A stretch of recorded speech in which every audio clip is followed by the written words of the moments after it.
ঐক্যবদ্ধ থাকলে ভারতকে কেউ থামাতে পারবে না বললেন দিলীপ ঘোষ। বিকশিত ভারতের লক্ষ্যে আরও এক ধাপ এগিয়ে গিয়েছে ভারত। বিশ্বের চতুর্থ বৃহত্তম অর্থনীতিতে পরিণত হয়েছে ভারত। পিছিয়ে পড়েছে জাপান। ভারত বিশ্বের চতুর্থ বৃহত্তম অর্থনীতিতে উন্নীত হতেই সন্তোষ ব্যক্ত করেছেন বিজেপি নেতা দিলীপ ঘোষ। তার কথায় ঐক্যবদ্ধ থাকলে ভারতকে কেউ থামাতে পারবে না। সোমবার সকালে সাংবাদিকদের মুখোমুখি হয়ে দিলীপ ঘোষ বলেছেন, যখন নরেন্দ্র মোদী প্রধানমন্ত্রী হন তখন ভারত ছিল নবম বৃহত্তম অর্থনীতি। গত 11 বছরে মোদী সরকার এত কাজ করেছে যে ভারত বিশ্বের সামনে মাথা উঁচু করে দাঁড়িয়েছে।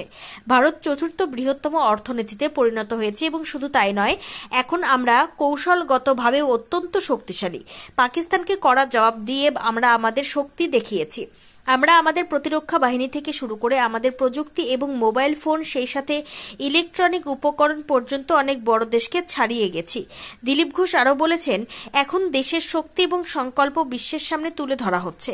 পাকিস্তানের সন্ত্রাসী কর্মকাণ্ড উন্মোচিত হচ্ছে এবং পাশাপাশি বিশ্বমঞ্চে জনগণের উৎসাহ তুলে ধরা হচ্ছে। আমরা যদি এইভাবে ঐক্যবদ্ধ থাকি তাহলে ভারতকে কেউ থামাতে পারবে না। জাপান भारत नरेंद्र मोदी जब प्राइम मिनिस्टर बने 9 नंबर में था, 9th इकोनॉमी था। आज पिछले 11 साल में जो काम मोदी गवर्नमेंट ने किया है, दुनिया के सामने भारत सर ऊंचा करके खड़ा है और 4th इकोनॉमी हो गया है। और केवल इतना ही नहीं, आज सामरिक दृष्टि से हम कितने ताकतवर है, पाकिस्तान को मुंह तोड़ जवाब देकर हम लोग दिखा दिया है। बहुत बड़े बड़े देश से भी आगे बढ़ चुके हमारे अस्त्र शस्त्र से लेकर हमारी टेक्नोलॉजी, हमारी फोन से लेकर के जितना भी इलेक्ट्रॉनिक्स मटेरियल्स आज दुनिया का किसी भी देश के साथ टक्कर दे सकता है।